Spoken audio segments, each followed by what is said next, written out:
Bonjour à tous, nous sommes les séparatistes, moi c'est JB. Et moi c'est Ben.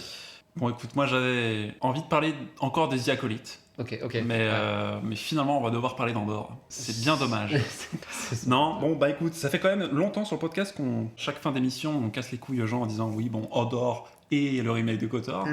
Et ben maintenant, voilà, c'est terminé. Là, je sais pas si ça va être une émission de deux fans de Star Wars ou de deux mecs en post-dépression après leur fin de série, tu vois. Ouais. Mais voilà, c'est terminé. C'est une des rares fois sur ce podcast où on va parler de choses. Bon, évidemment, moi je vais continuer un petit peu à râler, évidemment, sur certaines choses. C'est évident.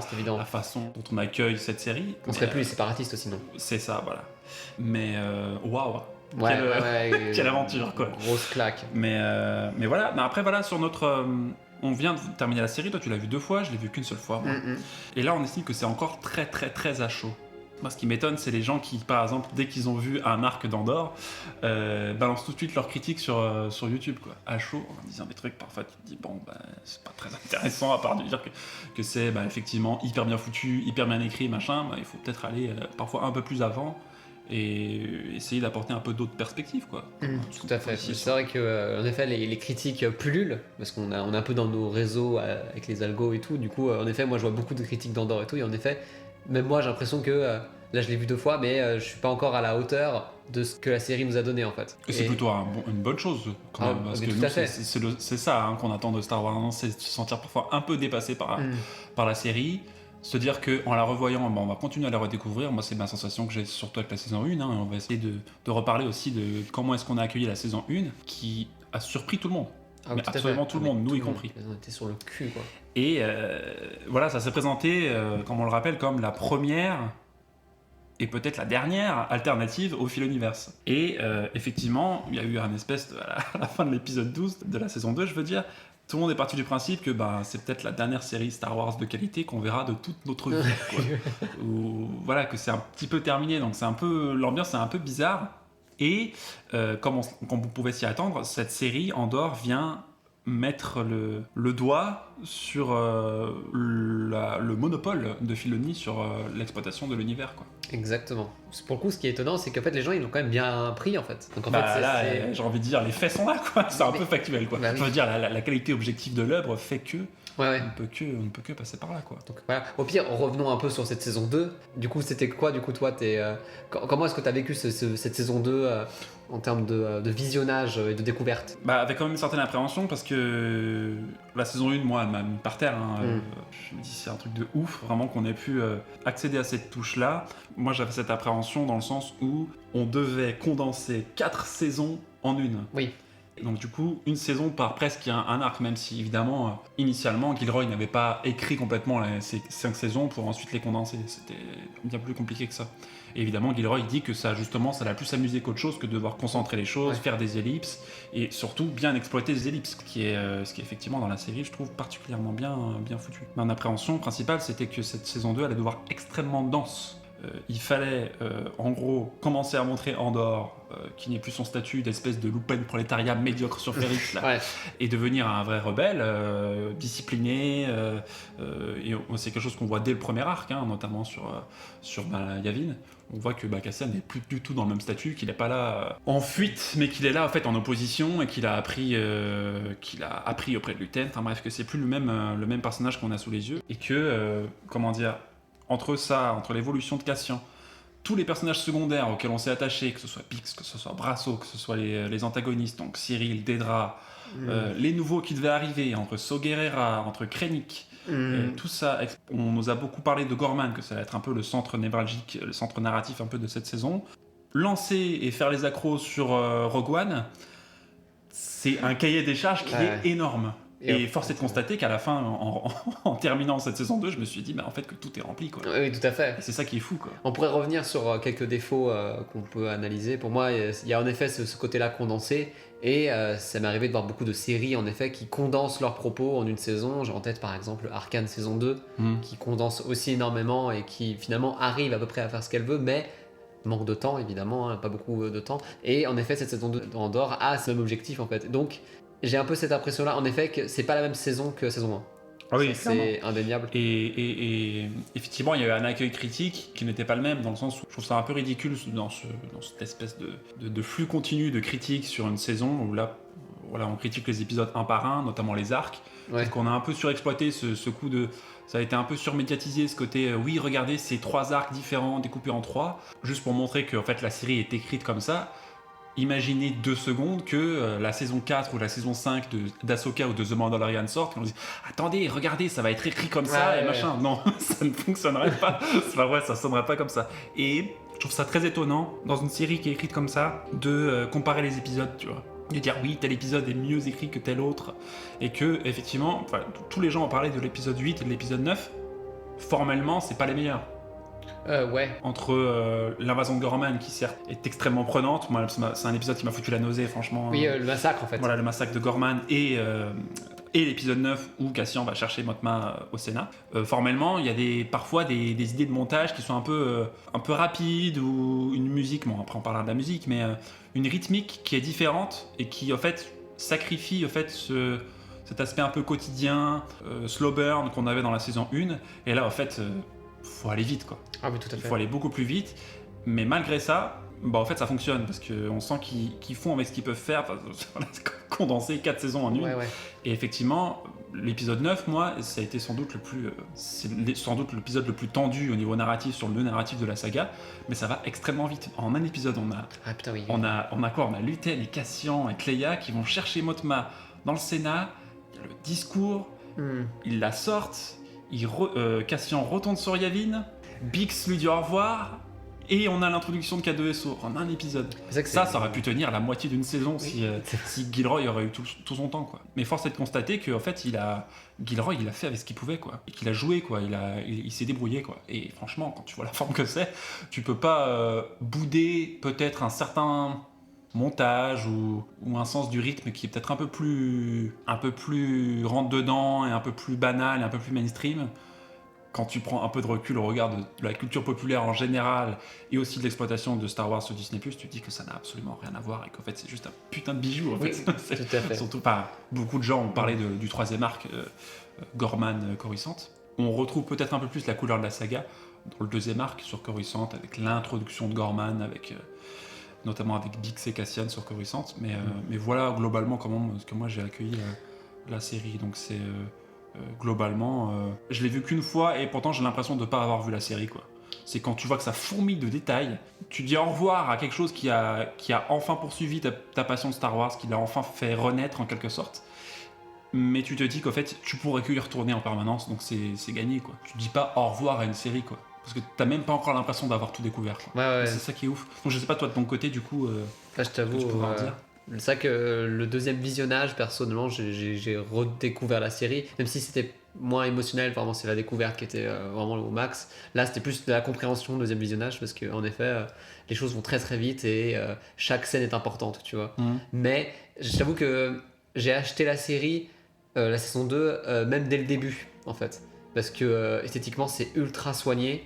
Alors que malgré tout, on pourrait dire que le premier arc de la saison 2, du coup avec le TIE Avenger, c'est peut-être le moins réussi des 4, tu vois. J'ai eu un petit accro sur le premier arc. Si on peut analyser les arcs un par un, si on commence par le premier arc et l'introduction, c'est vrai que moi, cette idée de se lancer sur le fait de capturer un TIE sur Sienna, bon c'est très cool, c'est très fanboy, C'est très cool. mais au fait, quand t'es attaché à ce qui t'a plu à la saison 1, tu te dis... Est-ce qu'il faut que j'abandonne ce postulat parce qu'il faut que l'histoire avance ? Là, c'est plus l'histoire d'un mec paumé qui commence à faire la rencontre avec sa propre politisation et son propre rapport à l'Empire, etc. Là, on a affaire à un rebelle. Donc, il va voler un taille dans un truc. Sauf que t'as un peu du mal à retrouver ce rythme un peu distendu, ce slow burn qu'on avait en fait dans la saison 1. Ouais. C'est vrai que le premier arc, autant... cet enjeu d'aller choper un taille, un taille, mais un espèce de prototype, un truc, c'est une machine de guerre, le truc, enfin bref. Et surtout, c'est cette espèce de retardement narratif qu'on a sur Yavin avec la cellule rebelle de Maya Pei, là. J'avais un peu l'impression sur ce premier arc d'avoir un peu du gâchis de temps pour un peu plus développer les personnages. Sauf qu'en fait, ça rattrape après avec l'arc 2 et 3. Mais c'est vrai que le premier arc, il y a des petites aberrations de montage, à mon sens, où on sent dès le premier arc que en fait la saison elle a beaucoup d'objectifs narratifs, elle a beaucoup de choses à nous dire et pourtant j'ai l'impression qu'elle perd son temps. C'est un peu une sensation un peu bizarre sur le premier arc et notamment la musique qui pour moi est largement en dessous. Effectivement, Britted était absent, n'a pas pu faire toute la musique et là on a Brandon Roberts qui nous fait des musiques sensiblement c'est un peu une espèce de James Bond un petit peu fade quoi. Ouais, fade, c'est un peu le mot pour cette musique. Pour revenir un peu sur ce sentiment-là, que t'as avec le premier arc, je suis de ton avis, mais je t'avoue que je l'achète un peu plus, mais même si je comprends pourquoi c'est le cas, en fait, pourquoi est-ce qu'on a de l'action dès le début, je pense que c'est les impératifs en disant, voilà, la saison 1 de Andor n'a pas fonctionné, donc on va essayer de rattacher un côté pulp de la saga, avec ça en fait. Je pense que c'est la meilleure façon d'attraper un fan de Star Wars, c'est un rebelle qui vole un prototype de TIE Fighter, en mode, c'est un parfait synopsis pour commencer en fait. Oui voilà. Et du coup, on est en effet sur une intrigue qui est beaucoup plus au niveau de l'action, là c'est des choses très concrètes là, du jambon, du fromage. Voilà. Du jambon, du fromage, des choses très concrètes. Oui. C'est que en fait on est vraiment sur, il est bloqué sur Yavin, il y a des groupes de rebelles qui se foutent un peu sur la gueule, et lui il essaie de se débarrasser de ça. En effet il y a un côté rocambolesque, presque burlesque, et je suis un peu d'accord, et je trouve que ça se montre très bien. Ce qui est cool je trouve, c'est qu'au moins c'est assumé. Je sais pas si tu vois, à la fin de cet arc, c'est Motma qui danse du coup dans ce bal au mariage de sa fille et tout. Et il y a une espèce de grosse musique EDM bien dance et tout, électro. Il y a une espèce de montage alterné entre ça et la mort de Brasso. Je veux dire, c'est quand même quelque chose de fort. Ah ouais, non, pour moi c'était sans doute un des grands moments de cinéma de cette saison 2 quoi. La danse de Motma, c'est d'une force, je veux dire. Et justement, c'est peut-être ce lien entre ce côté pulp qu'il y a le premier arc et on nous lance sur un côté extrêmement violent et tendu qu'il y a par la suite avec l'arc 2 et 3. Et effectivement, c'est vrai que quand on se dit oui, Cassian il commence la saison en allant voler un TIE Avenger machin, tu te dis que c'est l'aventure parfaite pour The Mandalorian. Sauf que même formellement, je suis désolé, mais c'est beaucoup plus plaisant à voir que n'importe quelle autre petite aventure sympatoche qu'on a vue au-delà de Andorre. Je pense qu'on va bien revenir là-dessus parce qu'en effet, en fait, même sur le pulp, en fait, ils éclatent littéralement c'est ça. Mando et les autres.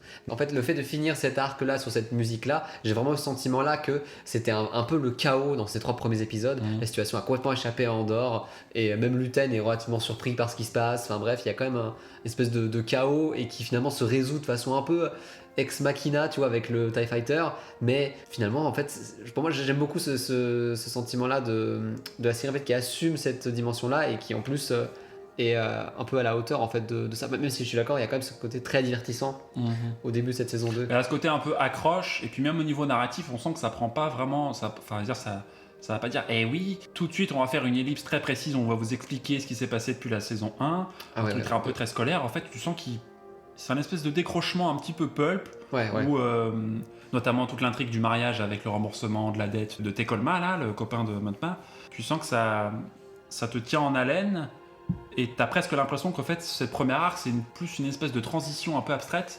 T'as presque l'impression que la saison, elle commence au deuxième arc, en fait. Ah oui, tout à fait, oui, bien sûr. Et au final, on pourrait avoir l'impression d'avoir un espèce de gâchis, mais en fait, sur tout le reste, tu sens qu'il y a une rythmique que Gilroy arrive à réenclencher. J'ai un peu l'impression que ce premier arc, on doit le payer pour avoir 3 arcs fantastiques par la suite. Quoi. Ok, c'est ça. Et c'est vrai que moi, par exemple, la réunion impériale là, à propos de Gorman, formellement, c'est parfait. Mais le montage, elle est divisée en 3, alors qu'en fait, elle aurait pu tenir un épisode ou la moitié d'un épisode, quoi. Et qu'en fait, il y a une espèce de côté un peu... il faut toucher à tout en même temps, très éparpillé sur le premier arc, retourner sur ses pieds sur l'arc 2, quoi. Donc voilà, c'est un peu comme ça que les choses se sont faites, mais finalement, nos problèmes, quoi. Oui, tout à fait. C'était un peu cette dimension-là qui, moi, personnellement, je l'avais acheté au début, en fait, parce que ça faisait tellement du bien déjà de retrouver un Star Wars qui se maîtrisait un peu plus, où t'avais l'impression de revoir un univers qui était vivant, qui vivait en dehors de la caméra, et avec justement, en effet, c'est peut-être ça le défaut, point que je reproche à la saison 2, peut-être, c'est que ça vit tellement en dehors de la caméra que des fois t'en oublierais. Si t'es pas attentif, tu passes à côté de certaines choses, en fait, vraiment factuellement. Mais ouais, vraiment des trucs qui sont vraiment impressionnants. Enfin, notamment le plan séquence de Motma, de son introduction sur Chandrila. Ah oui, tout à fait. Si on doit parler aussi d'acting, je trouve que Geneviève O'Reilly sur cette saison, c'est juste incroyable ce qu'elle fait, quoi. Ouais. Du coup, l'actrice de Motma... Je trouve ça assez sublime ce qu'elle fait. Quand tu rembobines et que t'as pas vu la saison 1 d'Andorre, que tu te supprimes Andorre de ta mémoire, tu te dis que Motma, c'est juste un personnage iconique, un peu connue des fans de Star Wars, tu vois, c'est la chef de la rébellion, tu vois. Ouais. Quand tu vois le traitement qu'on nous a offert sur ce personnage, sans que ce soit du fanservice à la con, et on parlera du fanservice après, tu te dis, mais bravo, quoi, franchement, c'est juste parfait, quoi. Puis l'interprétation, je la trouve sublime, quoi. Ah ouais, super. Par exemple, il y a plein d'autres choses. Moi, j'aime beaucoup aussi la façon dont certaines histoires. Moi, j'ai pas vu venir l'histoire, par exemple, tu vois. Et pourtant, j'étais attentif. Mais c'est dingue à quel point j'étais surpris, même si je me faisais un peu peut-être des histoires dans ma tête, mais à quel point c'était intelligent en fait. C'est une série qui est tellement intelligente que justement j'ai l'impression d'avoir à la rattraper moi en tant que spectateur. C'est ça, et qu'on oublierait même à devoir le repréciser aussi quand les fans prennent la parole. Moi d'emblée, quand je parle d'Andorre, je vais pas dire « Ah oui, c'est une saga intelligente, mature, etc. » Sauf qu'en fait, ça va de soi, les gens le savent déjà, même s'ils sont pas d'accord. Surtout les fans du Philoniverse. Ils savent que Andorre, les fans de The Mandalorian, enfin les fans du Philoniverse, si ça leur plaît pas, c'est parce qu'on doit repréciser que c'est une série intelligente. Donc si c'est une série intelligente, il faut en déduire que peut-être ces fans-là ne sont pas intelligents. Oh, wow, je sais pas si on pourrait aller jusque-là, mais c'est vraiment ça, quoi. Enfin, sans être méprisant, mais j'ai envie de dire, à un moment donné, il faut mettre les pieds dans le plat, quoi. Ouais. Parce que bon, bref. Mais ouais, je te suis là-dessus. Je t'avoue que j'étais. En fait, c'est impressionnant aussi à quel point on te donne la place en tant que spectateur devant cette série. J'ai l'impression qu'on se répète un peu avec notre émission sur la saison 1, mais que en fait, il faut être attentif. Cette saison, elle condense beaucoup de choses, donc chaque scène est importante. Et c'est dingue à quel point, ouais, en effet, tu peux passer à côté d'une allusion où, voilà, par exemple, tu vois juste deux personnages qui parlent dans un épisode, et dans l'épisode suivant, ils sont déjà mariés. Je veux dire, c'est à peu près ça la logique. Et je suis pas. En fait, c'est vraiment ça qui rend cet univers vivant, dans le sens où la caméra n'a pas besoin d'être là pour que ces personnages existent. Et ça se voit aussi dans l'interprétation, ça se voit aussi dans l'histoire, en fait, que ce que l'on voit en fait finalement ce sont des échantillons dans cet univers Star Wars en fait, de cette histoire qui s'étale. En fait on nous offre une photographie et un regard sur Star Wars en fait. Ah, tout à fait. Et du coup ça c'est un sentiment qui était en dehors justement du Mandalorian et tout, de sentiment d'un univers Star Wars qui est content d'être de nouveau à l'image, tu vois. Mais qui est en fait instrumentalisé, c'est-à-dire qu'on joue, enfin c'est vraiment Star Wars comme instrument plus qu'autre chose. C'est ça, tout à fait, comme si chaque scène était là pour provoquer des applaudissements et tout, alors qu'en fait là on s'en fout, là on est en mode, non c'est un univers qui est vivant, il en a rien à foutre que tu sois attentif ou pas, donc s'il te plaît, écoute. Ouais, voilà, et moi franchement après, je me suis intéressé par exemple au discours de Tony Gilroy, qui voilà, dans la promotion de cette série, a dit des trucs qui sont pour moi lunaires par rapport à tout ce qu'on a pu entendre jusque-là. Il a dit par exemple, on lui a demandé pourquoi est-ce qu'il n'y a pas Tarkin, Vador ou l'Empereur dans votre saison. Il a dit, et je cite, on se devait d'être moins cynique, plus cohérent, faire uniquement les choses quand on en a besoin. Ça, c'est quelque chose qu'on n'entendra jamais chez Filoni. Où il dit encore, il y a une grande différence entre bien faire les choses et faire du fanservice. Au sens strict, on devrait toujours faire du fanservice. Au sens strict, on devrait toujours faire du fanservice, être au service du spectateur, mais en exigeant son attention et son intérêt. Le fanservice, techniquement, c'est quoi ? C'est mettre des personnages là où ils ne devraient pas tenir leur rôle, simplement pour satisfaire le désir des fans. C'est ce qu'on dit depuis 3 ans sur ce podcast. Mais en fait, là, il résume ce qu'on dit, ouais, en effet, sur ce podcast depuis qu'on a commencé, quoi. Voilà. Et pour synthétiser, il a dit quelque chose que je trouve capital, mais vraiment capital pour comprendre aujourd'hui la place qu'Andorre a aujourd'hui dans Star Wars. Il a dit quelque chose de très simple, mais on pourrait y réfléchir des heures. Hein. Je veux justifier ma place dans votre esprit. Ouais. Je veux justifier ma place dans votre esprit. C'est-à-dire qu'il n'est pas là pour vous dire... Je suis là à vous agiter Star Wars et puis je suis pas là à vous appâter. Je suis là parce que vous êtes spectateurs, peuvent être complètement érudits de Star Wars ou n'en ayant strictement rien à faire. Je veux justifier ma place en fait dans votre imaginaire en fait. Et ça, je trouve que ça témoigne d'un respect et d'une humilité de l'auteur pour le spectateur qui nous met loin des heures les plus sombres, par exemple avec Rian Johnson qui continue récemment dans les médias à dire pourquoi est-ce qu'il est aussi fier de Star Wars 8. Bref. Mais c'est vrai que finalement en plus on est dans cette logique de franchise et tout, et que finalement nous on est quand même on reste quand même des Yankees de Star Wars où on regarde ce qui sort même par 8Watch aussi, mais j'ai l'impression que pour certains créatifs, par exemple Dave Filoni, c'est un peu l'inverse, ou dans le sens où je suis fan comme vous, donc je sais ce qui est cool, donc si j'aime faire ça, c'est que vous allez aimer ce que je fais. Parce qu'en fait, il est dans une démarche de proximité, en fait. Filoni. Oui, c'est exactement, c'est ça. En fait, je suis avec vous, on fait corps ensemble autour de Star Wars. Là où Gilroy, lui, il dit non, j'ai un rôle d'auteur, vous avez un rôle de spectateur. C'est quoi la dialectique qu'il y a entre les deux ? C'est quoi le respect qui est nécessaire pour créer quelque chose de fort, quoi. En plus, il faut que j'en sois à la hauteur, en fait. C'est ça. Il faut que je sois à la hauteur de vous, en fait. Et ça, c'est quelque chose qui est impressionnant parce que nous-mêmes là on n'arrête pas de dire dans notre podcast et tout à quel point il faut qu'on se légitime en tant que spectateur, il faut qu'on se pose aussi des questions en fonction de qu'est-ce qu'on attend des œuvres et tout, quelle est notre façon de consommer aussi, et à quel point aussi elle dépend pas uniquement du spectateur et aussi de la façon, si on voit le spectateur comme étant un consommateur, et que lui-même nous pose cette phrase-là en disant oui voilà, il faut que je sois à la hauteur de vous en fait. Mais c'est impressionnant, je ne m'attendais pas qu'on nous prenne aussi au sérieux en fait. Ah bah nous c'est ce qu'on attendait depuis le début quoi. Et puis par exemple, ce qui est fou c'est que ça concerne pas uniquement Gilroy, qu'on va remercier encore Non, mais, des heures pendant ce podcast, mais par exemple Dennis Cook qui joue Dedra Meero, je me rappelle à Londres, on y était, alors on n'a pas assisté à ce Celebration Show où on a accueilli Dennis Cook après la saison 1 qui a dit devant toute une panoplie de fans avec leurs petites, avec leurs sabres laser et leur bébé Yoda, là, elle a dit moi quand j'ai reçu le script, quand j'ai vu Star Wars, j'ai eu plutôt un mouvement de recul, c'est ce qu'elle a dit. Moi je dis j'ai pas accepté parce que c'était Star Wars, j'ai accepté parce que c'était bien écrit. Et ça, évidemment, ça va égratigner certaines oreilles. Quand on a un Chris qui dit moi je suis pas là parce que vous allez tout de suite me prendre dans les bras parce que je fais partie de votre univers. Je suis là parce que je suis au service d'un personnage, d'une écriture, d'une conception de l'univers, d'une direction artistique. Ouais, mais même elle se respecte en tant qu'actrice en fait, tout simplement. Oui, et ben je pense qu'elle a plutôt le droit parce que Denise Cook, je trouve ça un talent, mais un truc de ouf quoi. Ouais, Enfin, bref. super. Et par exemple, s'il faut l'opposer au discours de Ryan Gosling actuellement pour son film là avec Sean Levy là, le truc qu'il a dit en interview c'est ce qui est important c'est les fans. C'est le discours inverse. Ouais. Donc en fait ça présage bien de en fait à quel point on va se prendre, encore une fois ça va être de la merde le Starfighter de Sean Levy, bref. Mais au-delà de ça, ouais, c'est vraiment ce sentiment là de en fait Star Wars est devenu secondaire. C'est ça. En fait, le plus important, c'est la fluidité qu'il y a entre en fait une relation strictement marchande entre un consommateur et un producteur quoi. Oui, tout à fait. Il y a une proximité entre nous, on joue, il n'y a pas de contradiction entre la demande et l'offre. Quoi. C'est un peu ça l'idée, quoi, qui est une sorte de fétichisme finalement. Tout à fait. Et là, on a un discours mais qui est tellement plus rafraîchissant et tellement plus respectueux pour les gens. Et si les gens ne s'y retrouvent pas, je veux dire, dans ce discours-là, c'est qu'ils n'en ont pas besoin. Ils n'ont pas besoin qu'on prenne Star Wars au sérieux. Ah, tout à fait. Mais pas, là, et ça, c'est vraiment pas parlé aussi, et c'est quelque chose dont on a beaucoup parlé pour le podcast pour la saison 1. C'est pas une question de forme. C'est pas une question de ah oui, c'est plus dark, c'est plus sombre, c'est plus sérieux en un sens, c'est plus mature, c'est plus adulte. Non, c'est la direction artistique qui fait que on pourra avoir quelque chose de beaucoup plus sérieux, de beaucoup plus attentionné, de beaucoup plus cohérent dans un truc plus pulp. Et Star Wars nous l'a montré en fait. Oui, voilà, Star Wars nous l'a montré. Ouais. Et aussi, si l'actrice de Dedra, du coup, Denise Cook, ouais. Si elle avait un mouvement de recul avec Star Wars, c'est parce que Star Wars, c'est devenu de la grosse merde. Ah oui, il faut le rappeler. Oui. Genre, c'est parce que en fait, c'est normal d'avoir peur d'un truc pareil, vu le niveau de l'écriture que l'on propose aux acteurs. Où les acteurs, on voit bien dans The Mandalorian, ils sont secondaires.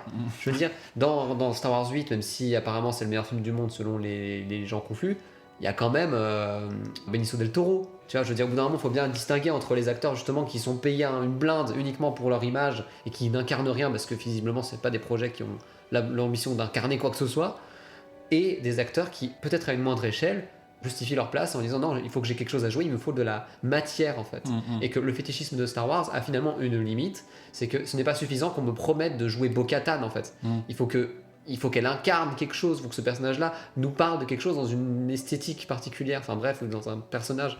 En fait, là, on parle jamais de l'art, en fait, quand on parle de fanservice. Voilà. Et en fait, je me dis, tu vois, on a ce côté, c'est une série de rebelles sur Rébellion, et t'as l'impression qu'en fait, les gens qui sont derrière, c'est aussi un petit peu des rebelles, franchement, quand t'entends Gilroy parler de ça.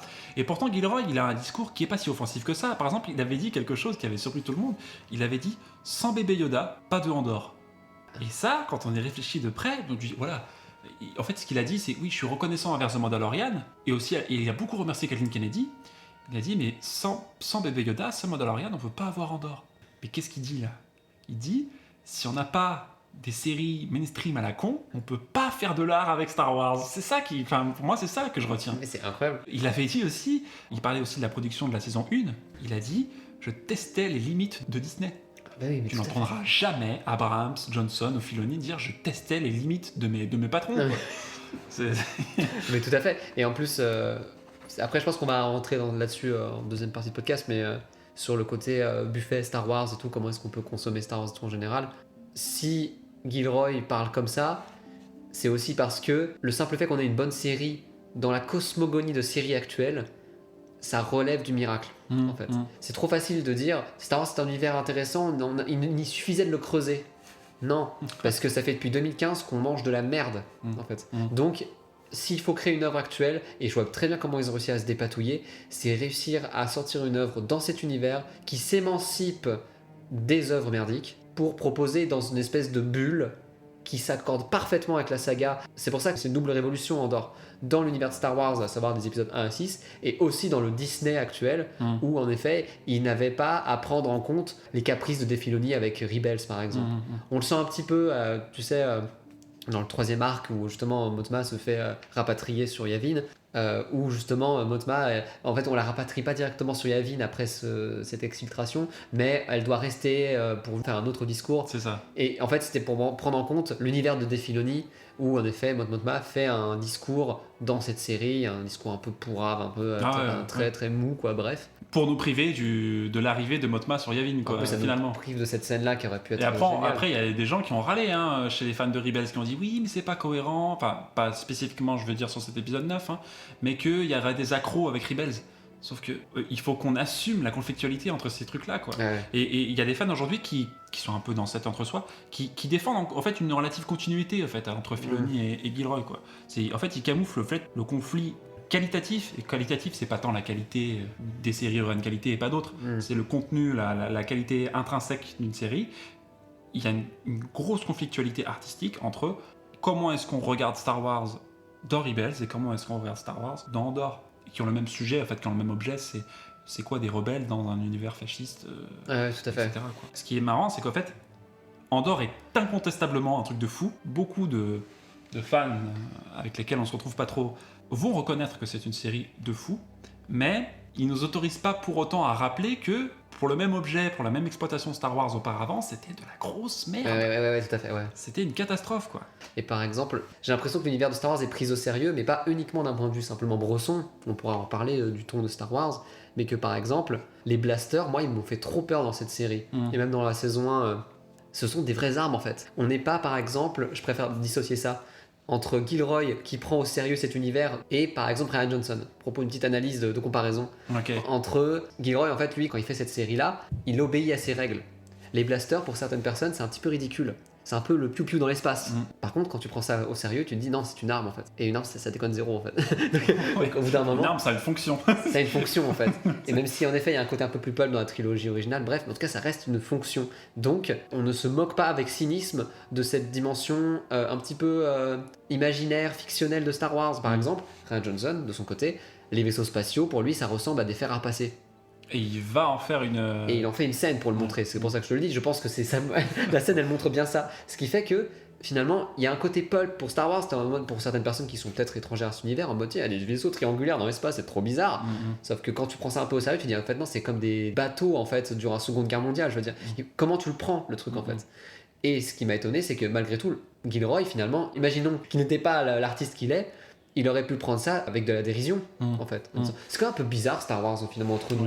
Genre par exemple, je me rappelle dans Star Wars 8 encore une fois, et on nous montre des aliens et on montre aussi des personnages qui réagissent aux aliens avec un regard de what the fuck, en mode c'est un peu bizarre quand même, ils ont des gros yeux et tout, c'est vraiment. Et ça c'est vraiment un truc qui m'énerve parce que quand on prend l'univers au sérieux en fait, bah tu dois en effet enlever tout cynisme. Et c'est en ça pour moi aussi que Andor n'est pas conciliable avec Star Wars 8 malgré ce que certaines personnes peuvent dire. C'est pas du tout la même manière de concevoir l'imaginaire.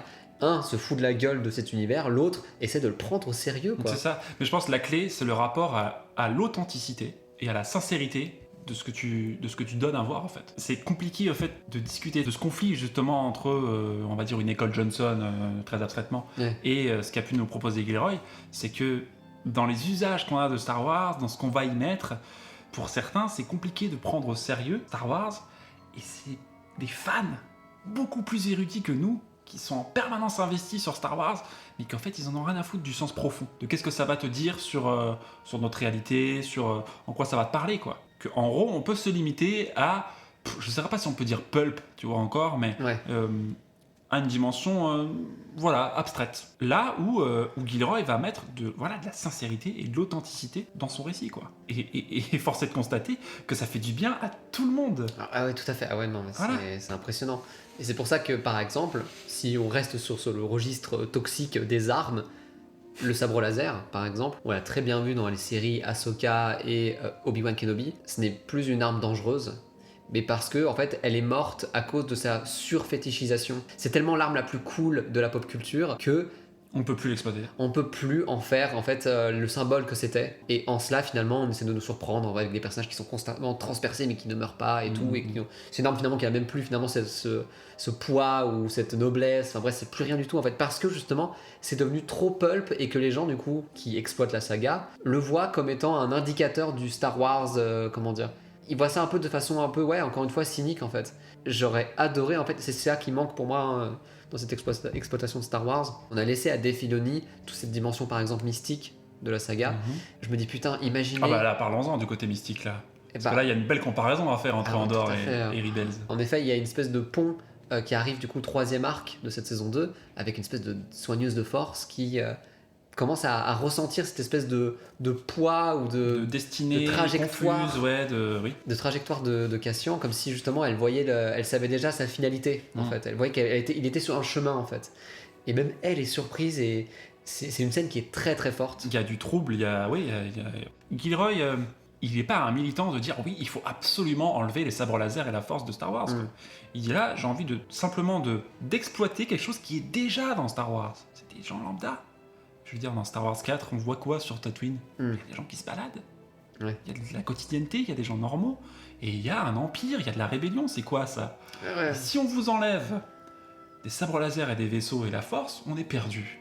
Et en fait, je trouve que l'exploitation de la force, justement à la fin, et quand on la compare avec Filoni, c'est quoi le plus mystique, le plus mystérieux entre Andor et Rebels ? Mais c'est impressionnant. Rebels, c'est quoi la force ? C'est des chouettes, des baleines, des loups, une triade familiale freudienne là, entre la mère, le fils, machin et tout. Oui. Et pour Andor, c'est quoi ? C'est la destinée d'un mec qui va changer le destin de la galaxie, quoi. Mais c'est impressionnant, et notamment les dernières scènes de la saison 2 avec justement un dernier regard avec cette soigneuse Ah, de mais force. moi, ça m'a terminé. Moi, j'ai eu la larme à l'œil. Émotionnellement, ça m'a pris à la gorge. Ah oui, et je moi dis pas aussi. ça en mode oh, c'est vraiment, j'ai chialé. J'ai failli chialer. Vraiment. Parce que émotionnellement, c'était le pic. C'est ça. Tu vois. Et c'était le pic, mais on te l'a pris par le bas, quoi. Et, ouais. C'est un regard entre deux rebelles sur Yavin, et c'est beaucoup plus impactant que Obi-Wan qui soulève des rochers, quoi. Ah bah oui, tout à fait. Faut qu'on s'en bat les couilles. Exactement, en fait. Et c'est bizarre, en fait, c'est parce que finalement, cette série, elle fait moins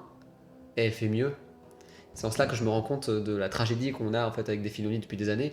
C'est qu'on a laissé à ce mec toute la mystique de Star Wars en fait. Et du coup, on a eu tendance à la désacraliser et à la rendre tout à fait banale et explicative quoi. Et au bout d'un moment, quand tu vois quelqu'un qui suggère, ne serait-ce qu'un petit peu, mais ça a une puissance. Ouais, mais tellement. Et je pense qu'on pourra revenir là-dessus après quoi. Mais en tout cas. Ça fait partie des choses en fait où, en effet, c'est une série en particulier qui nous montre beaucoup de choses, mais qui sous-entend énormément aussi. Et c'est en cela que finalement, nous en tant que spectateurs, moi je me suis senti engagé parce que finalement, c'est comme si c'était, bon, pas à la Christopher Nolan, hein, c'est pas exactement ça, mais on voit des scènes finalement où il faut s'investir pour tout comprendre. Il y a des sous-entendus. La façon dont les personnages se parlent souligne une relation en fait. Quand tu vois que Bix et Andor ils dorment dans le même lit, c'est bon, ils sont en couple. J'ai pas besoin de voilà, qu'ils me disent ouais, nous nous aimons énormément. Oui, Tu voilà. vois, et du coup, il faut être attentif. Et en cela, moi, j'ai senti que j'avais ma place dans cette série. Et c'est pour ça que, une dinguerie, pour moi, cet épisode 9, par exemple, avec l'extraction de Motma dans la saison 2 et tout, il dure que 47 minutes, je crois, un truc du style. Il m'a paru 2 heures. Ah oui, ouais. Et je dis pas ça parce que je me suis fait chier. Hein. C'est parce qu'il se passe tellement de choses et que j'étais tellement investi que je n'ai pas vu le temps passer. Où je me suis dit, mais je suis face à un vrai film, quoi. Et ça, par contre, j'ai jamais eu ce sentiment-là avec n'importe quelle série avant, Oui. série Star Wars, hein, j'entends, où en effet, les choses passent devant les yeux et finalement le temps, voilà, ça dure 20 minutes, on passe à autre chose. Là, c'était impressionnant à quel point c'était le narratif, en fait. C'est le retour du narratif dans Star Wars. Ça, en fait. ouais. Moi, je suis tombé face à des discours assez drôles de certains fans, qui, au fait, quand on voit Gilroy faire une sorte de braquage comme ça, où il entre dans Star Wars, où il vient apporter une autre direction artistique que personne n'a vu arriver, nous y compris, les gens, ils ont réagi de deux façons. C'est qu'ils se sont dit, tiens, il y a ce nouveau gars-là qui arrive dans Star Wars. Soit on redoute qu'il devienne hégémonique, soit on espère qu'il devienne hégémonique.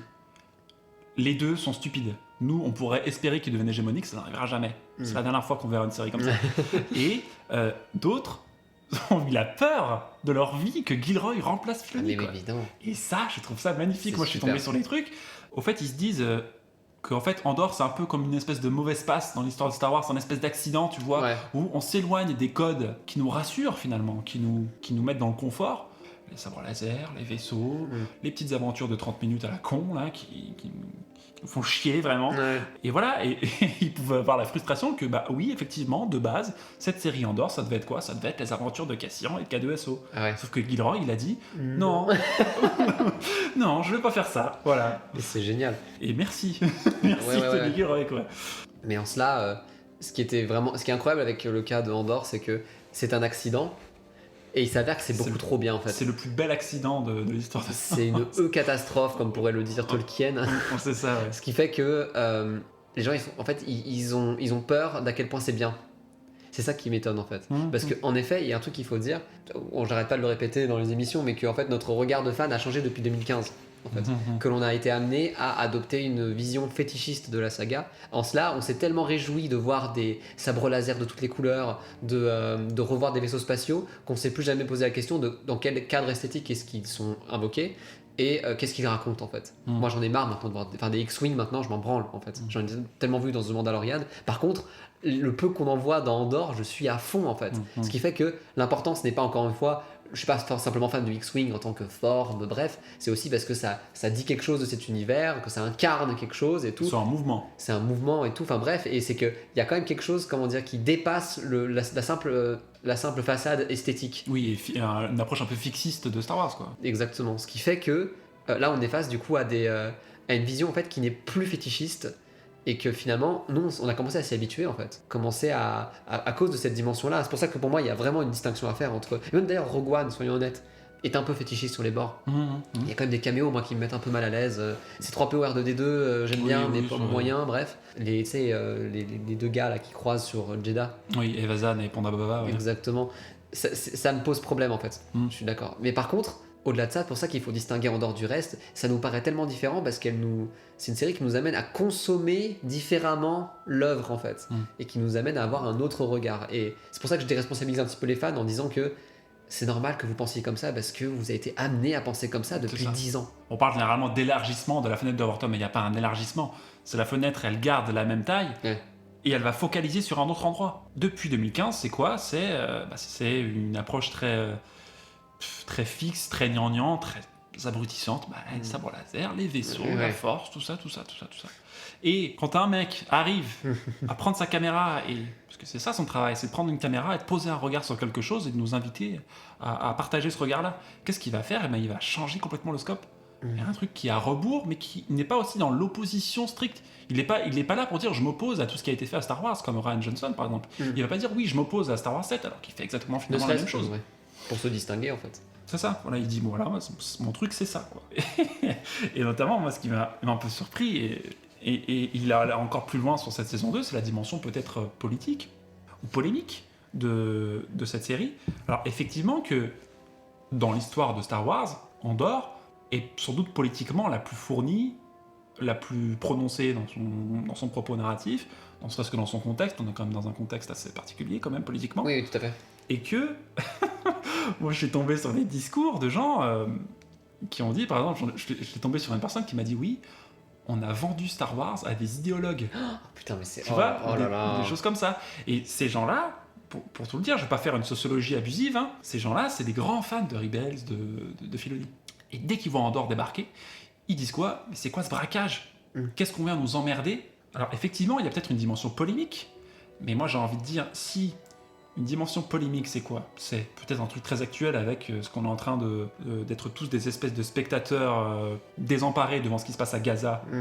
Génocide, pas génocide, machin, toutes ces discussions à la con, alors qu'on sait très bien que le fait même qu'on se questionne sur est-ce que c'est un génocide ou pas, ça ne règle pas la question de savoir est-ce qu'il faut agir peut-être.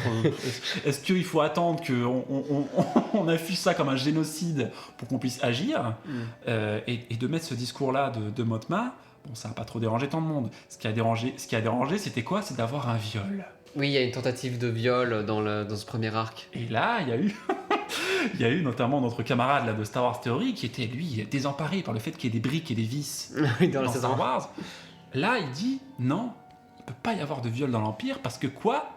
Parce que le canon, ce n'est pas canonique, maintenant, les violences sexuelles dans Star Wars. Parce que Vador n'aurait pas pu le tolérer. Ah mais d'accord, non mais c'est... Et ça, je trouve ça fantastique. Autant, il y a peut-être je peux comprendre un certain argumentaire qui dit est-ce que ça correspond à la vibe de Star Wars et tout, parce que oui, on sait pas, À son public. à son public, ou du moins c'est pas un truc que t'aurais vu dans la trilogie originale, ça c'est évident. Mais par contre, quoique en fait avec Jabba je suis con en fait. Oui.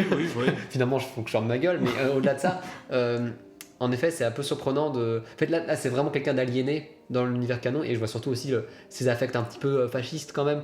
Oui, mais je pense que c'est surtout ce qui est dérangeant pour ces gens-là, pour ces fans-là, c'est de voir une série qui, pas tant comme ceux qui ont détesté la prélogie, qui voient le mot politique, institution dans l'histoire même et qui trouvent ça très agaçant parce qu'ils s'y sont jamais intéressés. C'est des gens finalement assez apolitiques et assez inoffensifs. Là, c'est différent.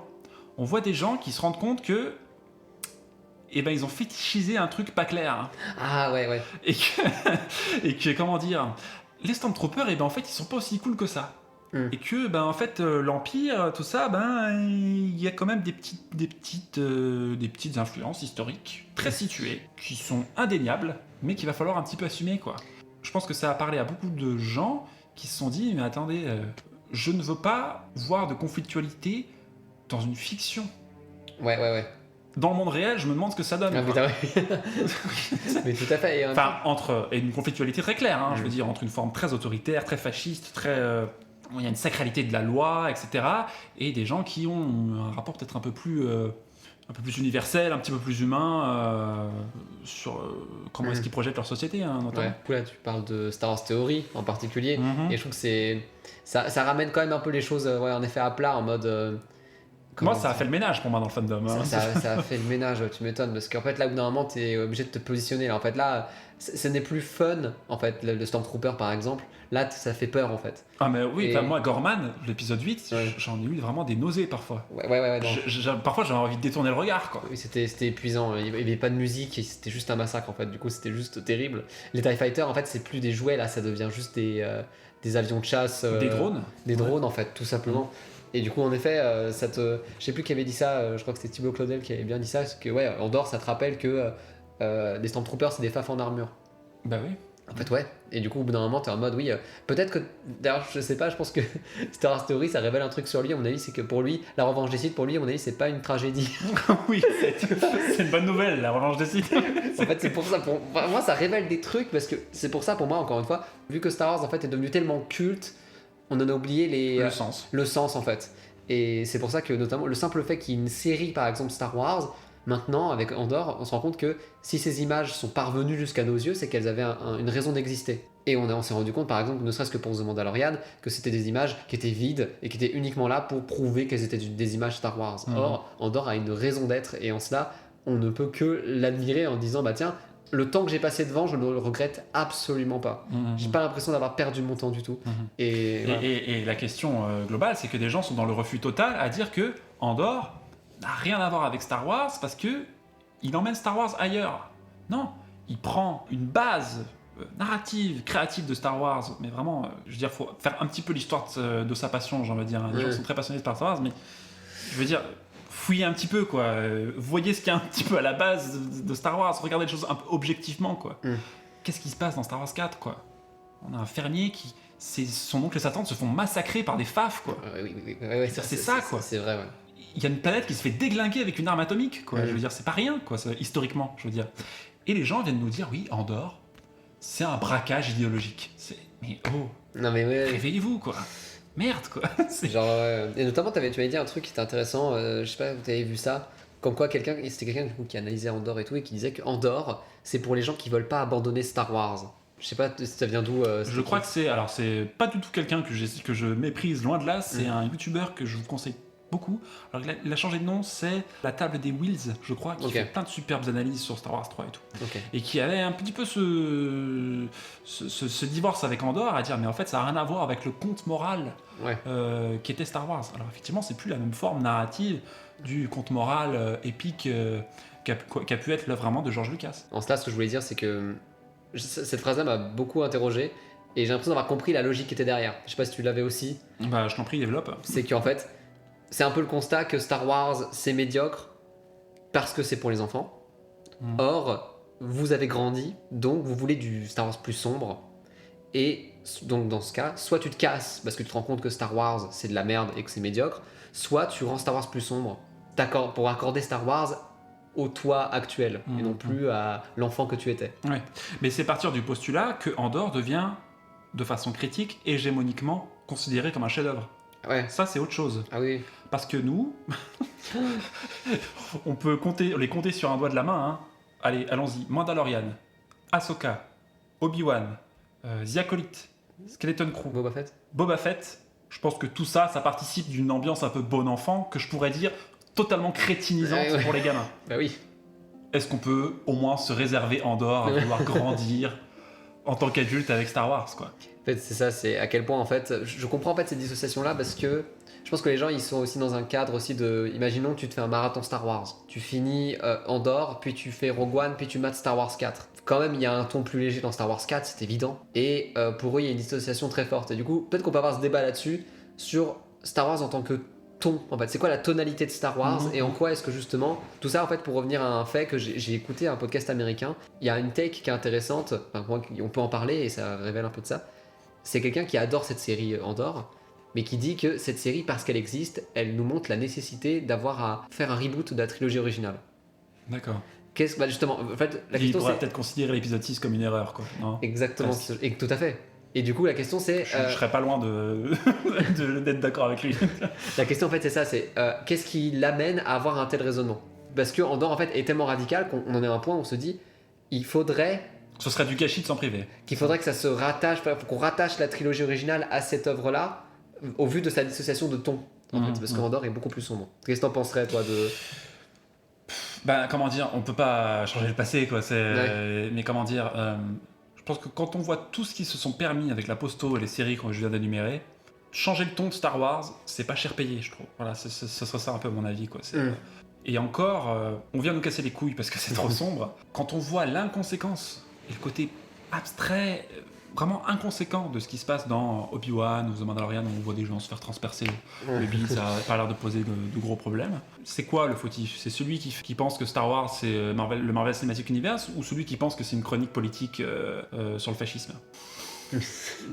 Au choix, même si c'est peut-être critiquable en tant que tel, de se dire bah oui, peut-être que quand tu découvres Star Wars, bah tu commences par la trilogie originale, tu poursuis avec la prélogie, et sur le tard, peut-être, un peu plus tard, tu découvres Andorre, quoi.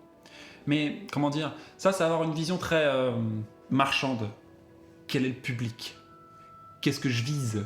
C'est quoi ma cible? C'est quoi ma cible? Généralement, c'est plus un vocabulaire militaire. Oui, c'est quoi oui, ma cible? tout à fait. Voilà, c'est un peu extrait aussi de cette logique marchande, j'ai envie de dire. Quand on voit une telle proposition avec Andorre, et après, il faut parler de la forme aussi, hein, les décors, les costumes. Ah, mais ah oui, non. C'est un truc de ouf. La lumière. Ah ouais. Les lumières, les... Non, mais j'ai revu actuellement House of the Dragon. Andorre est bien plus belle que cette série. Les gens, par exemple, ils vont dire que The Last of Us est une série Disney sur HBO et que Andorre est une série HBO sur Disney. Ouais, exactement. Tu vois, c'est parfois des hiatus un peu de production, mais ça, c'est un peu les changements hyper rapides de l'industrie de la série qui nous intéressent pas trop ici. Mais juste esthétiquement, un truc à rappeler, je trouve que c'est aussi, on nous dit souvent que oui, bon, Mandalorian, c'est peut-être que c'est con comme une brique, mais au moins c'est joli. Mais Andorre, mais je te dis, elle vous éclate. Mais vraiment au niveau, enfin je veux dire, rappelons quand même l'épisode avec Jack Black dans la saison 3 de Mandalorian. Je veux dire, au bout d'un moment, on va arrêter de prendre cette série comme étant l'étalon visuel de la saga. En vrai. Calmons-nous quand même, c'est bien plus, c'est vraiment de bon goût en fait. Andorre, c'est de bon goût, constamment au niveau des costumes et tout, avec des références extérieures autres que l'univers de Star Wars. c'est ça. Et puis j'ai l'impression que les gens qui vont applaudir, par exemple, la maestria technique ou visuelle de The Mandalorian, c'est aussi, c'est pas le même champ, c'est pas la même classe. Tu vois, petit ingénieur de la tech, Ouais. un peu averti, gros salaire, plutôt exécutant. Pour eux, Mandalorian, c'est un chef-d'œuvre. Ah oui, tout à fait. Et pour nous, qui sont des espèces de vieux geeks asociaux, qui ont peut-être une appétence un petit peu plus historique et sérieuse, un peu chiante. Et qu'est-ce que c'est de mettre en image un univers pareil comme Star Wars? Effectivement, Andorre met une mine à toutes les séries. Et justement, c'est nécessaire aussi de revoir la série en permanence pour... Il y a sa fourmi de détails de partout, c'est un truc de ouf. Coruscant, moi je trouve ça ouf qu'on ait pu mettre en image comme ça Coruscant. Moi j'ai l'impression de redécouvrir vraiment la planète, quoi. Parce que Coruscant, on l'a déjà vu dans The Mandalorian en fait, plusieurs fois, même dans Boba Fett. mais c'est une photo qui fonctionne. Mais par contre, en effet, là, on n'a pas fait redécouvrir Coruscant, tu vois. Mhm. Et ça, c'est un truc dans la série, c'est impressionnant. Genre, l'espèce de bâtiment à côté du Sénat et tout. Enfin, Ouais, c'est- cette zone un peu, les soubassements du Sénat, un appartement à la con, petit commerce, voilà, on découvre, on explore, Ouais. on explore. Ça, c'est rare. Je vais pas trop parler de The Mandalorian parce que bon, on s'en branle un peu, mais que l'exploration dans cet univers à travers Andorre, elle se fait à travers le narratif. En fait, c'est qu'il y a une raison pour laquelle on est dans ces décors-là. Or que The Mandalorian, justement, c'est pour moi, c'est la grande distinction à faire entre Andorre et le reste, c'est que le reste a une dimension fétichisante et du coup, le fait que le personnage du Mandalorian se balade dans un endroit, on est uniquement amené à apprécier la balade. Or, dans Andorre, si on est amené à voir des bâtiments pareils, c'est qu'il se passe quelque chose dedans, en fait. Et du coup, ça change tout, en fait. C'est qu'il y a une dynamique. C'est qu'il y a une dynamique. Et en effet, c'est vraiment cool d'avoir enfin en plus, des techniciens en plus qui sont vraiment au niveau. Et que ça fait une série qui est super belle et qui, en plus, est portée par une histoire. On pourrait apprécier certains traits dans une série comme The Mandalorian. C'est fixe. On se demande qu'est-ce que ça vient foutre ici. C'est notamment le temple Jedi dans la saison 3. On sait très bien pourquoi il est là, c'est pour des raisons fétichistes. Si on se pose la question de savoir pourquoi est-ce qu'il est là, bah, effectivement, quand tu cherches un peu, tu te dis, mais en fait, ça n'a pas d'autre sens que de faire une belle image, quoi. Ouais, tout à fait. Et que le pire, c'est que Andorre, non seulement c'est beau, mais putain, ça a du sens. Cette beauté, elle a un sens. C'est quand même, cet univers a un sens, quoi. sans être forcément enfermé dedans. Hein. On peut même revenir sur un truc en particulier, je trouve que c'est que quand on pensait à la série Andorre au tout début, c'était bon, quand est-ce qu'il va rencontrer K2SO, quoi. C'était mon Dieu, c'était un peu, tu sais, nos attentes de fans, parce qu'on a été encore une fois conditionnés à attendre d'une façon très spécifique les œuvres Star Wars. Voilà, on n'est pas libre en tant que spectateur, je préfère le rappeler. Et en cela, on a enfin eu cette rencontre avec K2SO, du coup épisode 9, qui est vraiment putain, qu'est-ce qu'il est dense. Et ce qui est étonnant, c'est que on pourrait presque se satisfaire en tant que fan de enfin K2SO est à l'écran. Moi, ça m'a fait plaisir de le revoir et tout. Et en fait, ils auraient pu finalement faire plaisir à beaucoup de gens comme ça. Or, voyez dans quel épisode il se trouve et tout ce qui se passe avant. C'est Bix avec sa relation avec Cassian qui prend beaucoup de risques pour Bix qui décide de s'en aller de la rébellion pour que Cassian n'ait pas à se préoccuper d'elle, pour qu'il puisse accepter ses responsabilités de chef de la rébellion. Et qui lui dit par la suite, moi ça m'a terminé, hein. Moi j'étais par terre après quand tu lui dis quand tout sera terminé, quand on aura gagné, on se retrouvera. Putain, Ils se retrouveront jamais. Oh, merde. Et en cela, Cassian accepte enfin ses responsabilités de chef dans cet épisode 9 de capitaine et du coup accepte du coup de espèce de reconversion du droïde K2, droïde KX qui a été utilisé sur Gorman pour buter des pauvres gens Manifestant et les pacifiste, balancer, mais comme dans Soleil Vert, en mode vraiment c'est des gens qui sont c'est juste des projectiles, c'est plus des gens. Il y a une réification De réification de l'ennemi public, tout à fait. Et une fois qu'il se réveille à la fin de l'épisode, c'est vraiment la dernière chose qu'on voit, c'est quand K2SO est activé. Et ben ouais, c'est pas qu'un caméo, mon pote, en fait, parce que t'as vu toute la montée que ça a été et tu comprends finalement la relation qu'ils auront entre eux, en fait. Et il te dit, je préférais que vous pointiez votre arme ailleurs. C'est beau ça.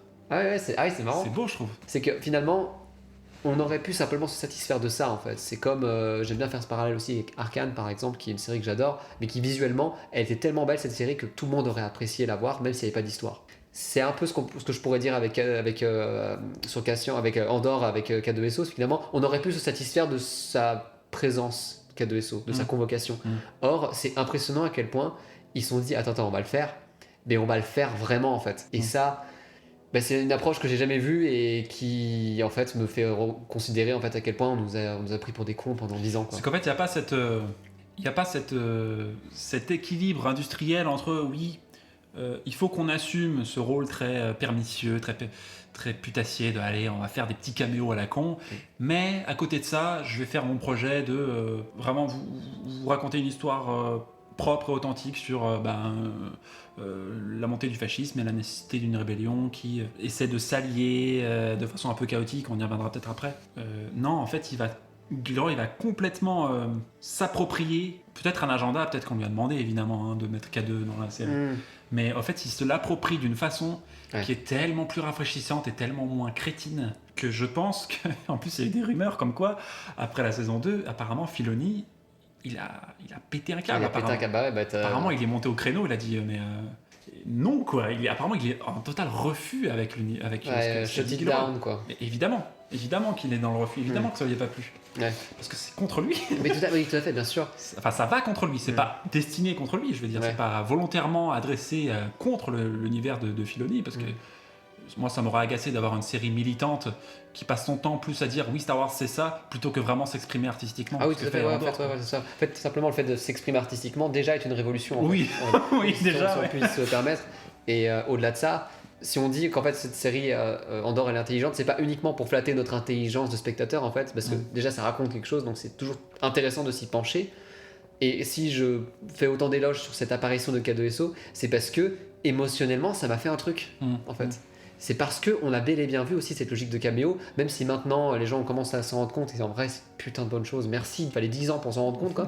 Mais au moins voilà, parce qu'il y a quand même, je préfère rappeler qu'il y a des gens quand même qui attendaient quand même la saison 2 de The Acolyte parce que caméo de Plagueis, hein, rappelons quand même que c'est une logique qui fonctionne pour certaines personnes, mais qu'au-delà de ça, la façon dont K2SO a été montré en fait comme ça, avec d'un point de vue émotionnel, en fait c'est comment dire, ça en fait une meilleure œuvre d'art en fait. Et que même moi je suis surpris par ce que la série m'a fait. Puis même si, de façon inhérente au personnage de K2, qui est originellement un droïde impérial, le lien que tu fais entre un droïde impérial, moi je m'attendais pas à ce qu'il fasse.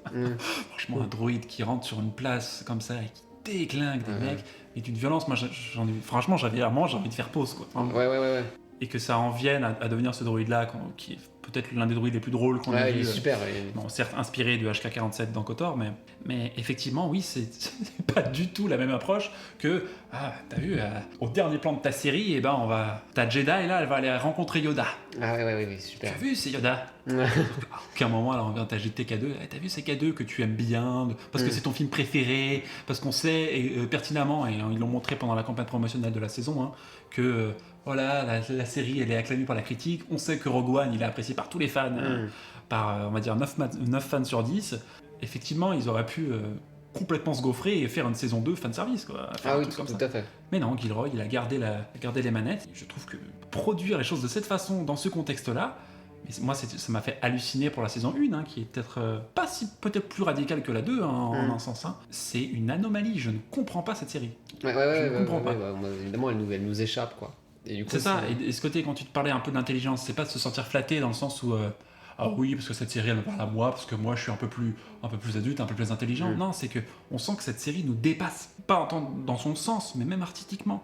Je veux dire, il suffit que tu fasses pause, tu pourrais tenir 30 secondes à analyser le plan. Quoi. Ah oui, tout à fait. Il y a des accessoires de partout, l'architecture est fantastique dans ce truc mentaliste. Ils sont allés tourner quoi à Valence là, pour Gorman là, vraiment Gorman. Bon, on a eu ce côté être un peu chauvin de dire oh là là, putain. On a la planète française. Mais vraiment, sur la place de Gorman, tu sentais le café et l'odeur du pain frais, quoi. T'avais limite le coq qui machin, et puis voilà, et puis nous puis on était un peu flattés, nous, de se dire voilà, si on parle un peu de résistance et de rébellion, il faut un peu en passer par la résistance française et tout. Et genre, juste le simple fait que déjà on soit très confus dans la façon dont on va parler de la série. Ça montre à quel point aussi nous-mêmes on est dépassés par ça en fait. Et en effet, moi il y a plein de détails qui me reviennent. Il faudrait presque en fait faire une analyse de plan pendant toute la série en fait, pendant toute la saison pour au moins qu'on puisse toucher du doigt le truc quoi. Mais ouais. Et puis c'est crade aussi. Voilà, c'est pas tout propre quoi. Ouais. D'ailleurs, le principe même de la série, pour moi c'est peut-être. J'ai l'impression que je peux même résumer un peu la série à ça. C'est comment est-ce que la résistance ou la rébellion plutôt peut être aussi l'ennemi de la rébellion. Tu vois, à chaque fois, c'est forcément des rebelles qui luttent plus contre des rebelles que contre. Oui, c'est un peu le côté tragique parce que si tous les rebelles, aussi nombreux soient-ils, devaient être tous d'accord, il n'y aurait pas de fascisme. Enfin, l'Empire serait déjà en danger. Effectivement, et évidemment, parfois, il va tirer un peu ce côté un peu ridicule, notamment avec cette tribu sur Yavin, là, qui est ridicule à souhait. Ah, oui. Et moi, effectivement, ça me parle dans le sens où on rencontre ces gens-là aujourd'hui à gauche, qui sont un peu... Bon, on appelle ça le gauchisme, Lénine il appelle ça le gauchisme, c'est une espèce de posture un peu... de posture, un peu en surplomb, qui n'est pas très stratégique, enfin bref, qui est un peu conne. Et aussi, notamment, l'accident qui se passe sur Gorman avec Cinta qui se fait tuer juste pour une raison complètement conne. Et effectivement, oui, évidemment que ça se base sur ça, que si ça doit commencer quelque part, une rébellion, ce sera forcément un peu ridicule et que ce sera pas Rebels, quoi. Ouais, ce sera pas Rebels, tout à fait. Voilà. Et d'ailleurs, ça me fait penser à un truc, ce que tu dis avec la mort de Cinta, c'est que, aussi, voilà, dans Star Wars, encore une fois, comment on était amené à le consommer et tout, c'est aussi une espèce de collection d'images à savoir le personnage que l'on aime bien et que l'on attend doit avoir sa propre scène, qui doit faire guise de fond d'écran et tout. Bref, c'est ultra intéressant pour cette série en particulier de montrer par exemple des morts de personnages qui ne se font pas à l'écran. Brasso aussi, ça arrive, on ne le voit pas en fait, on le devine, on voit juste, voilà, il y a un tir qui est passé, tu sais pas où il est, bah en fait non, il est mort, scène suivante. C'est le fait de consommer les images différemment en disant que encore, la caméra n'était pas là, mais c'est arrivé. Du coup, tu te dis, ah merde. Et puis il y a ce côté un peu frustrant, notamment à la fin de cet épisode 3, où en fait on n'a pas le temps de faire le deuil de Brasso, comme les personnages. Ça, c'est... Et de ce côté rocambolesque avec la musique qui s'additionne au truc, c'est quand même pas rien. Ça a donné un ton presque malaisant. Enfin, je trouve que c'est un choix artistique de mettre de la tech comme ça sur la mort de Brasso, qui est un personnage mais humain au possible, il est tellement attachant dans la saison 1 avec Bix. Et aussi, par exemple, il y a aussi ce côté-là que j'aime bien, c'est... En fait, j'ai l'impression qu'on est tous un peu tombés dans la logique de Luten depuis la saison 1. Évidemment, en fait, qu'il faut une logique accélérationniste pour justement pousser l'Empire à d'autant plus écraser encourager l'Empire à aller plus loin dans ses fondamentaux. Tout à fait. Répressifs, violents, etc. Pour provoquer une résistance. Pour faire fleurir la résistance. Tout à fait. Mieux, quoi. Là, on voit les limites de ça, en fait. Donc, en fait, on voit que Luten, on a l'impression qu'il est en retard, quoi. Qu'il a un espèce de... qu'il n'est pas sur la même cadence, quoi. Ouais. Il y a ce côté un peu plus humain chez Luten, quoi, je trouve. Enfin, pas plus humain, parce qu'à la fin, il bute quand même... Ah putain, il bute Loni. Il bute Loni, ouais. Mais il y a ce côté un peu deuil, quand tu vois que Yavin, c'est bon, les rebelles sont installés, dès la moitié de la saison, que tu vois que Yavin... Là, c'est un peu rapide, je trouve. C'est un peu rapide, mais c'est peut-être nécessaire au sens de ce qui est montré à la fin du dernier arc. C'est nécessaire. Et qu'on voit que Luten, en fait, pour lui, c'est un peu mission accomplie, et qu'en fait, il peut que continuer le travail tout en se sacrifiant. Ouais. Je trouve que sa fin est tellement bien écrite. Ah ouais, c'est super, c'est incroyable. Super, c'était typiquement ce qu'il fallait faire. Pas un truc épique, pas un truc martyr, tu vois. Juste une histoire humaine avec Cléa, avec ses flashbacks qui sont fantastiques. Quoi. C'était incroyable. Mais j'aime bien aussi en fait refaire un peu la trajectoire de tout ça. En fait, tu comprends à quel point Luten en fait embauchait ou du moins chopait des gamins des rues en fait qui étaient un peu malins et tout, et pour en faire des résistants, des turbo-résistants en fait. Cassian en a fait partie. Et ce qui est intéressant en particulier dans cette seconde moitié de saison 2, c'est que en fait Cassian s'émancipe de Luten, et on se rend compte à quel point lui, même pour lui, ça commence à être compliqué cette logique accélérationniste, et à quel point aussi finalement elle était nécessaire, mais aussi à quel point elle a des limites en fait. Enfin, je trouve que Luten il m'a vraiment fait peur durant cette saison, et en effet, ne serait-ce que par exemple pour Tekolma par exemple, qui décide de tuer au 3e épisode de la saison 2, tu te dis mais en fait t'es tellement dans le flux du truc, t'es en mode ouais grave. Mais tu te rends compte, attends, mais en fait c'est un peu rapide en fait. Comment ça se fait qu'il devient flippant? Et c'est ça, et moi, l'un des grands plans intrigants et qui m'a beaucoup travaillé dans la saison 1, c'est pendant les manifestations de Ferrix, pendant le massacre de Ferrix, on voit Luten loin au-dessus de la ville, qui voit les fumées, là, qui voit les cris, et qui a cette espèce de regard un peu perdu, un peu paumé. Il se dit, mais j'y suis enfin arrivé, mais qu'est-ce qui se passe? Enfin, tu sens qu'il vit mal le moment quand même, tu sens que ça le chatouille quand même de voir des gens se faire massacrer, presque par sa cause, quoi, tu vois. Oui. Et je trouve que l'idée c'est très intéressant de voir que dans ce flashback avec Leia, c'était du coup apparemment un amiral impérial qui, je pense, a vécu un traumatisme, parce que j'ai l'impression que c'est vraiment de l'ordre du trauma, hein, quand il est en train de boire là dans son vaisseau, ah oui, il flashback, et quand il dit arrêtez, je vous en supplie, tu sens que c'est vraiment un trauma, quoi. Et tu sens que il va nourrir ça, justement il le dit, il faut que tu te nourrisses de ta haine, etc.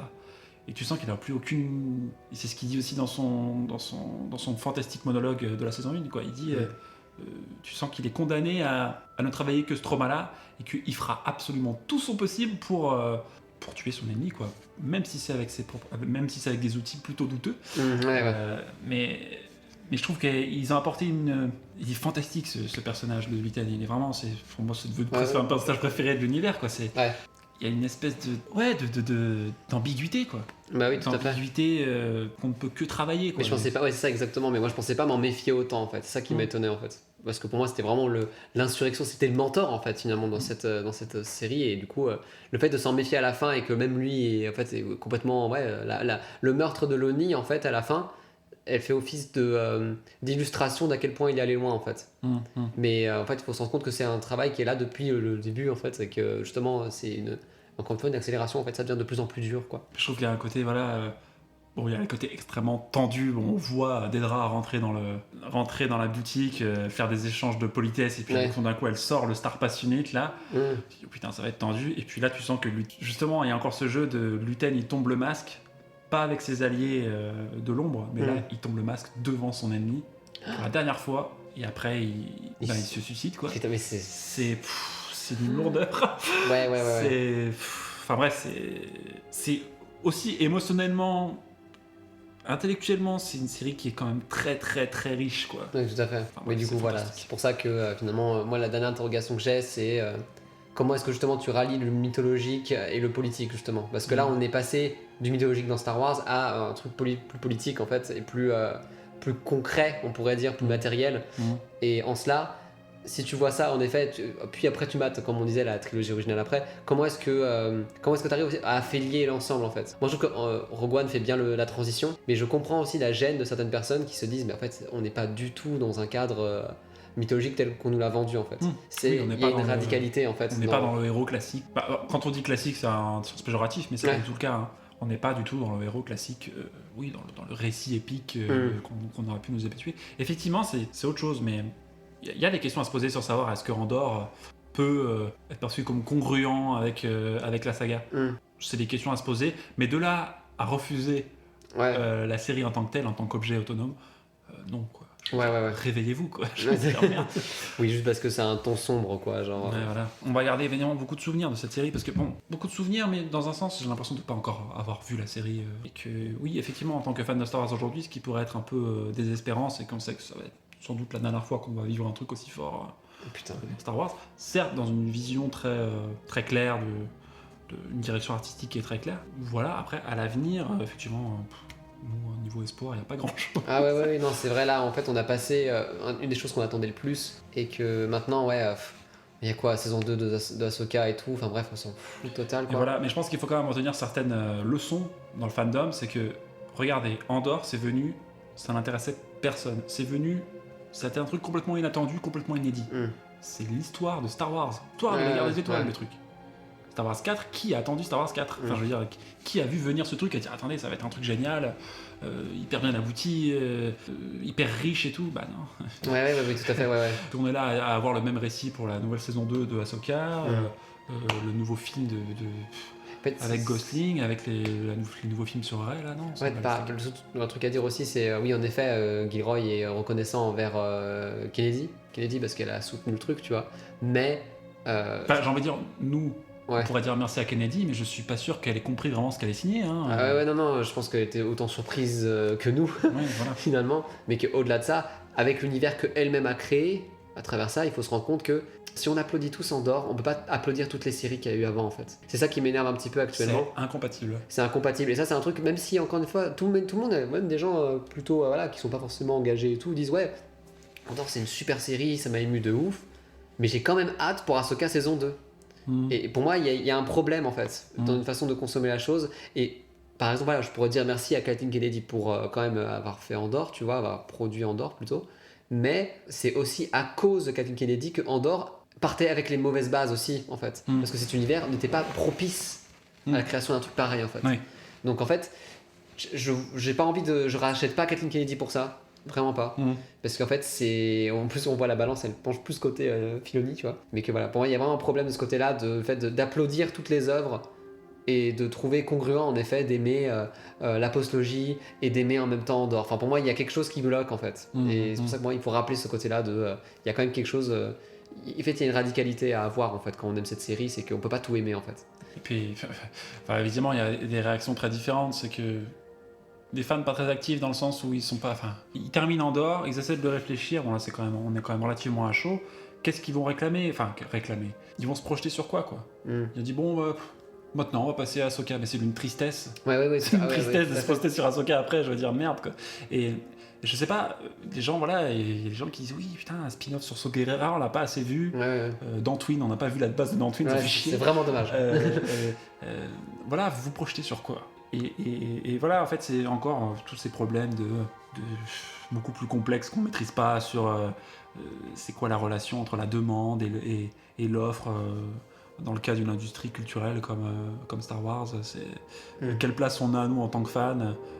Il y a beaucoup de fans qui disent, mais nous, on est là pour... ce que je trouve très puéril et très soumis, de se dire, oui, nous, on est là, on n'est pas une demande, nous, on est là juste à regarder, on dit si c'est bien ou si c'est mal, mais on n'est pas là à exiger quoi que ce soit, à dire quel sens doit avoir Star Wars, à dire ce qui doit être canon ou pas, ce qui est canonisable ou pas, qu'est-ce qui répond à l'esprit de Star Wars ou pas. Ça, c'est pas notre rôle. Nous, on est juste là, des petits consommateurs, à regarder en flux des séries sur Disney+.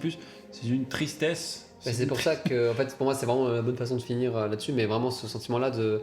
En fait, les gens qui se méfient beaucoup de Andor, malgré ses qualités, c'est ça qui est dingue. Hein. Je vois des commentaires de gens qui sont très fans de Star Wars et qui ont une connaissance très accrue de la franchise et tout, bref. Quand même, ils se méfient d'Andor en disant bon, c'est peut-être une œuvre qui est impactante et qui dit quelque chose de notre monde et tout, mais attention quand même, parce qu'on perd peut-être l'âme de Star Wars derrière. Et t'es en mode oui, bon, mais en même temps, le mec, il s'est jamais plaint de ce Mandalorian une seconde en fait, donc au bout d'un moment, voilà, on voit de quoi tu te méfies. Et en même temps, ça qui m'empêche un peu d'adhérer à ça, c'est qu'en fait, j'ai l'impression qu'en Andorre, en fait, on le rejette un peu par réflexe, parce qu'en fait, on est un peu déstabilisé déjà par ce que c'est, et du coup, finalement... ça nous met dans l'inconfort. On met dans l'inconfort, en fait. Et après, on vient nous PC. On vient nous casser les couilles, parce que oui, machin, vous voulez pas du neuf. Alors, mais attendez, mais regardez la tête du neuf, quoi, je veux dire.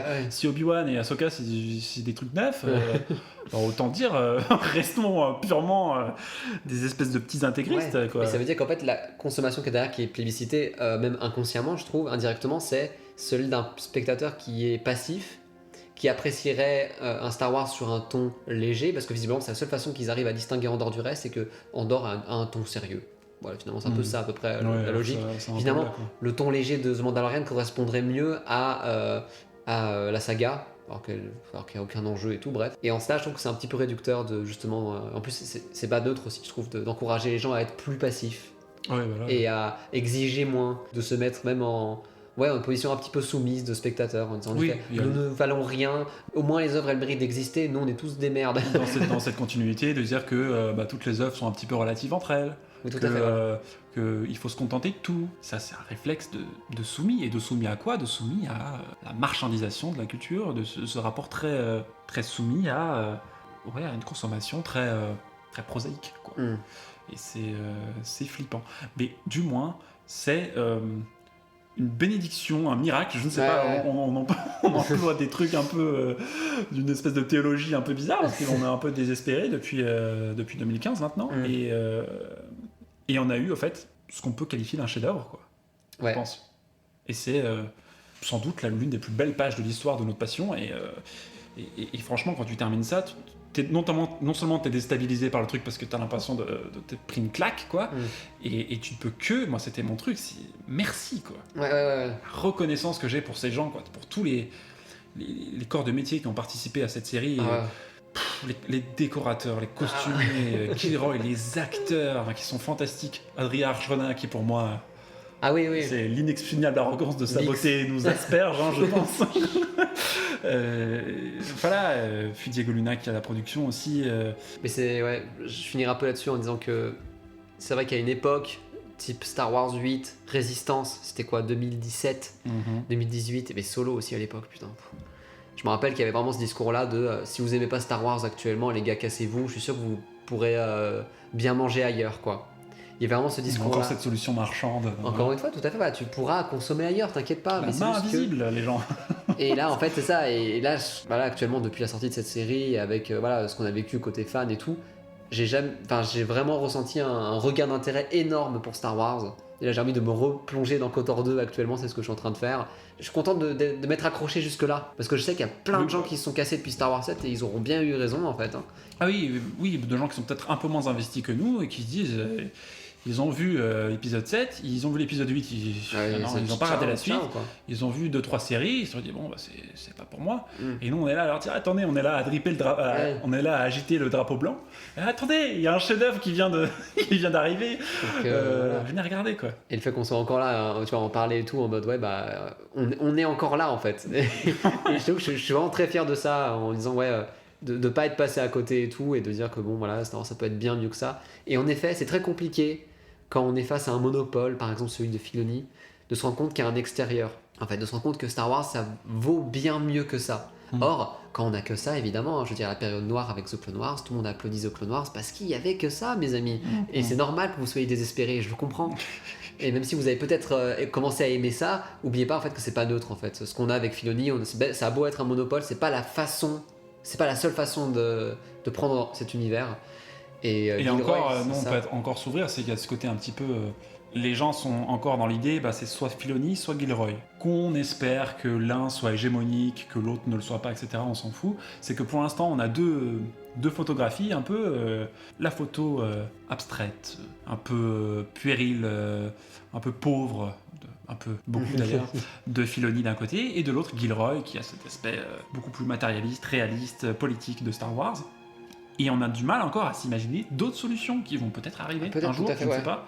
Moi, je pense que ce qui manque aujourd'hui, ce qui serait une bénédiction, et on en a déjà beaucoup parlé sur le podcast, c'est une dimension emphatique, mythologique, notamment du conflit philosophique entre les Jedi et les Sith.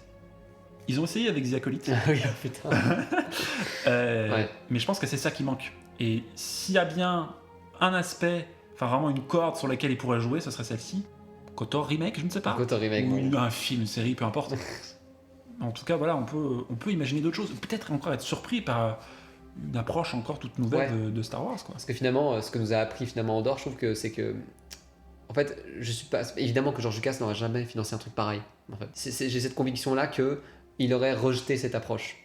Sauf que maintenant on l'a. Ce qui fait que on aura beau être fan de l'œuvre de George Lucas, on est quand même pour un approfondissement que même l'auteur n'aurait pas voulu en fait.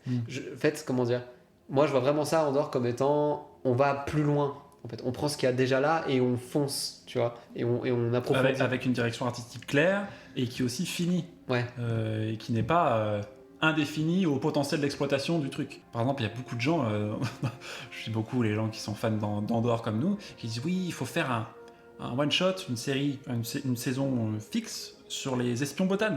Ah bah ouais. Un truc avec une nouvelle forme, un truc pas forcément avec une histoire émotionnellement, politiquement forte, mais un truc vraiment d'espionnage, un truc formel un peu. Il va pas un Botan sur Ferrix quoi. Oui, tu peux mettre un Botan sur un chien qui se fait massacrer, ça ferait redite avec Andor, mais un truc un peu vraiment espionnage, vraiment film de guerre sur les Botan, ça pourrait être sympa.